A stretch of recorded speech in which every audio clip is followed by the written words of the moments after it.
نہیں مانی جائے گی۔ بات کسی بھی شخص کی وہ مانی جائے گی جو دائرہ شریعت کے اندر ہے، جو دائرہ شریعت سے باہر ہے۔ غیر مشروط اطاعت صرف نبی پاک کی ہے۔ حضور کی ہر بات مانی جائے گی، ہر بات مانی جائے گی، ہر بات مانی جائے گی، کیونکہ تیری حیات پاک کا ہر لمحہ پیغمبر لگے۔ آپ حضرات میری بات پر توجہ کریں گے۔ کسی بھی شخص کے پیچھے بندہ چلتا ہے، وہ آہستہ آہستہ کچھ چیزیں وہ کہتا ہے نہیں یار میں نے تو یہ سوچا تھا، میرا تو یہ خیال تھا، میرا تو یہ گمان تھا۔ کبھی بندہ مایوس ہوتا ہے، کبھی اچھا سوچتا ہے، کبھی بدگمان ہوتا ہے، کبھی کوئی خوبی نظر آ جاتی ہے، کہیں کہیں کمزوریاں بھی نظر آ جاتی ہیں۔ رب نے ہمارا مسئلہ ہی حل کر دیا، فرمایا تمہیں تھوڑا تھوڑا کر کے ادھر ادھر جانے کی ضرورت نہیں، میں تمہیں ایک بارگاہ بتاتا ہوں، وہاں جاؤ۔ یہ میں تقریر نہیں کر رہا، جذبات کا اظہار کر رہا ہوں اور تربیتی باتیں کر رہا ہوں، وہ کر رہا ہوں جس کی مجھے ضرورت ہے، آپ کو ضرورت ہے۔ مجھے نعروں والی تقریر بھی آتی ہے، شعر بھی کافی سارے آتے ہیں، سارے کام ہی ہو سکتے ہیں۔ مجھے پتہ ہے مجمع بڑا ہو تو اس کو ڈیل کیسے کیا جاتا ہے، تھوڑی بہت مجھے سمجھ ہے، لیکن بات وہی کرنی ہے جس سے اللہ راضی ہو اور اللہ کے رسول راضی ہو۔ آپ سے نہ داد کی طلب ہے نہ امداد کی طلب ہے، صرف اتنی طلب ہے کہ آپ غور کریں، کچھ تربیت کا معاملہ ہے۔ عزیز بھائی آپ غور کریں گے، نبی پاک علیہ السلام کی زندگی، ایک جملہ بولا جاتا ہے جو کہ بہت بولا جاتا ہے تو ہم اس کی گہرائی میں اترتے نہیں۔ ہم کہتے ہیں حضور کی زندگی کامل نمونہ ہے، کامل مکمل حضور کی زندگی نمونہ ہے، مکمل۔ دنیا میں کوئی شے مکمل نہیں۔ آپ کروڑوں روپیہ گھر پہ لگا دیں پھر بھی نہ کہیں سجدہ صاف کرنا پڑ جاتا ہے، یار یہ کبھی اور لگ جاتی نا، کہیں نہ کہیں کمزوری آ ہی جاتی ہے۔ سارا کچھ کر کے بھی کہیں نہ کہیں نقص رہ جاتا ہے، کوئی شے مکمل ہے ہی نہیں۔ رب کہتا ہے میں نے تمہیں محبوب جو مکمل عطا فرمایا ہے۔ لَقَدْ كَانَ لَكُمْ فِي رَسُولِ اللَّهِ أُسْوَةٌ حَسَنَةٌ، تمہارے لیے رسول اللہ صلی اللہ تعالیٰ علیہ وسلم کی زندگی میں بہترین نمونہ ہے۔ تم میرے محبوب کے رستوں کے مسافر بن جاؤ، تم ان گلیوں سے ہو کے گزرو جہاں سے وہ گزرے، تم محبوب کا چلنا پھرنا، بولنا، بات کرنا، تعلیم دینا، اس پر غور کرو، اس رستے کے مسافر بنو، اس طرح کا نمونہ۔ یا ایھا الناس قد جاءکم برہان من ربکم، اے لوگوں میں نے تمہیں اپنے محبوب کی شکل میں دلیل دے دی ہے۔ یہ ایک دلیل ہے کہ تمہیں رب تک کیسے آنا ہے، تمہیں اپنی زندگی میں باشعور باوقار کیسے وقت گزارنا ہے، تمہارے ارد گرد جو لوگ ہیں ان کو تم نے کیسے فائدہ دینا ہے۔ نبی پاک علیہ، ویسے تو یہ آیت عام ہے، اگر اس کی آواز تھوڑی ٹھیک کی جا سکے نا جی تو کر دیں، اللہ جزائے خیر دے، تھوڑی سی کھول دیں اور پھٹے نہ آواز، ایکو بھی تھوڑی کم ہی رہے تو اچھا ہے۔ آپ حضرات توجہ کریں گے، ویسے تو یہ آیت عام ہے، پھر غور کریں آپ میری بات پر، لیکن یہ آیت جب نازل ہوئی ہے نا، لَقَدْ كَانَ لَكُمْ فِي رَسُولِ اللَّهِ أُسْوَةٌ حَسَنَةٌ، یہ حالات آپ نے تھوڑے سمجھنے، حالات کس طرح کے تھے۔ ہمارے ہاں نا گھبرا جانا بڑا عام ہے، ڈسٹرب ہو جانا بڑا عام ہے۔ گھبرایا بندہ وہ نہیں ہوتا جو زیادہ سوچ رہا ہوتا ہے، جو بہت زیادہ باتیں کر رہا ہوتا ہے وہ بھی گھبرایا ہوا ہوتا ہے، جو زیادہ وضاحتیں دے رہا ہوتا ہے وہ بھی ٹینشن میں ہوتا ہے۔ جس کو آپ دیکھ لینا کہ وہ بار بار اپنا تعارف کرا رہا ہے اور بار بار اپنا ظاہر کر رہا ہے اور بتانا چاہ رہا ہے، وہ بھی گھبراہٹ کا شکار ہے، گھبرا جاتے ہیں بڑی جلدی۔ یہ جو آیت نازل ہوئی اس کا پس منظر دیکھنا ہے، جس میں اللہ نے ہمیں کہا کہ یہ انداز دیکھو میرے محبوب کا، یہ تمہارے لیے کامل نمونہ۔ آیت نازل کب ہوئی؟ یہ غزوہ خندق کے موقع پہ نازل ہوئی۔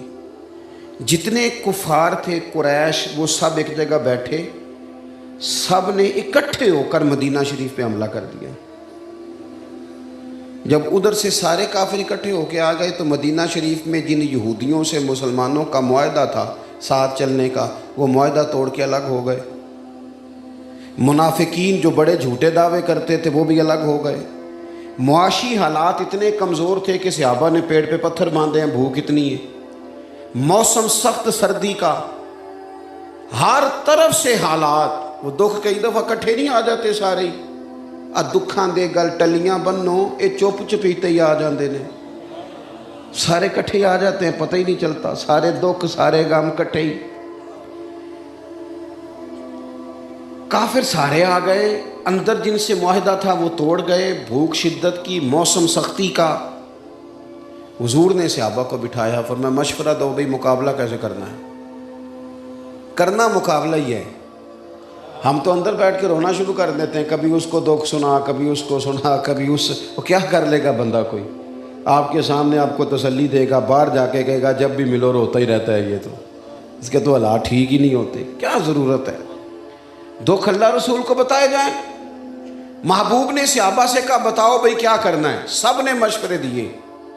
مشورہ دینا چاہیے، ہمارے ہاں لوگ مشورہ نہیں دیتے، حکم دیتے ہیں، کہندے جے میری مننی نہیں سی تو پھر مینوں پوچھیا کیوں سی؟ بھئی تہاڈے کولوں مشورہ منگیا سی، حکم نہیں سی منگیا۔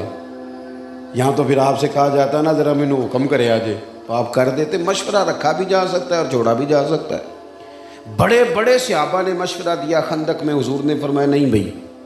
حضرت سلمان فارسی نے مشورہ دیا، بڑے ہیں یہ بھی، حضرت سلمان۔ عرض کی یا رسول اللہ صلی اللہ تعالیٰ علیہ وسلم، ہمارے علاقے میں خندق کھودی جاتی ہے چوڑی، اس میں آگ جلائی جاتی ہے، اتنی چوڑی ہوتی ہے کہ گھوڑا کراس نہ کر سکے، عبور نہ کر سکے، وہ خندق نہ کھود لیں۔ تو حضور نے کیا فرمایا؟ چلو جاؤ کھودو۔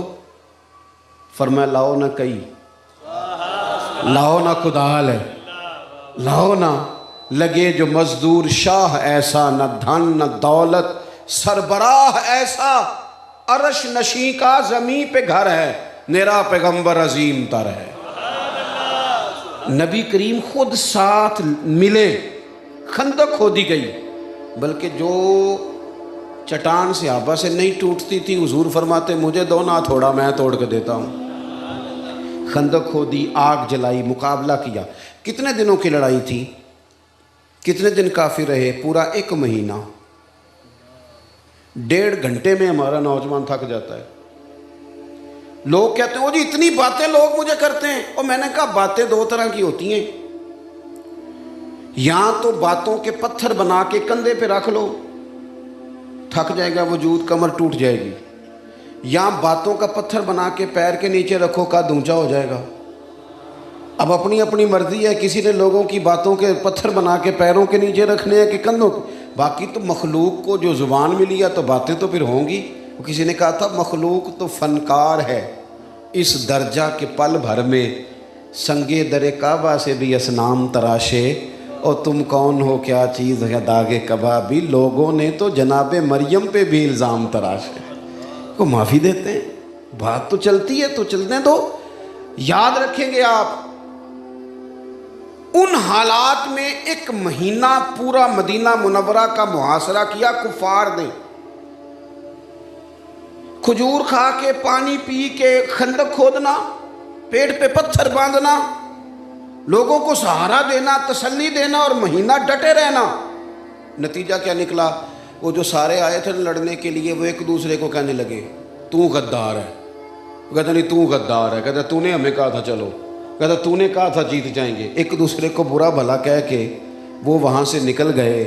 میرے محبوب یوں ڈٹ کے کھڑے ہوئے کہ رب نے کہا او ذرا ذرا سی بات پہ پریشان ہونے والے امتیوں، ادھر آؤ نا، لقد کان لکم فی رسول اللہ اسوۃ حسنہ، یہ دیکھو میرے کریم کا طریقہ۔ ظاہری سہارے سارے چلے گئے، لیکن محبوب رب کے سہارے پہ یوں ڈٹ کے کھڑے ہوئے کہ تمہارے لیے بہترین نمونہ بن گئے۔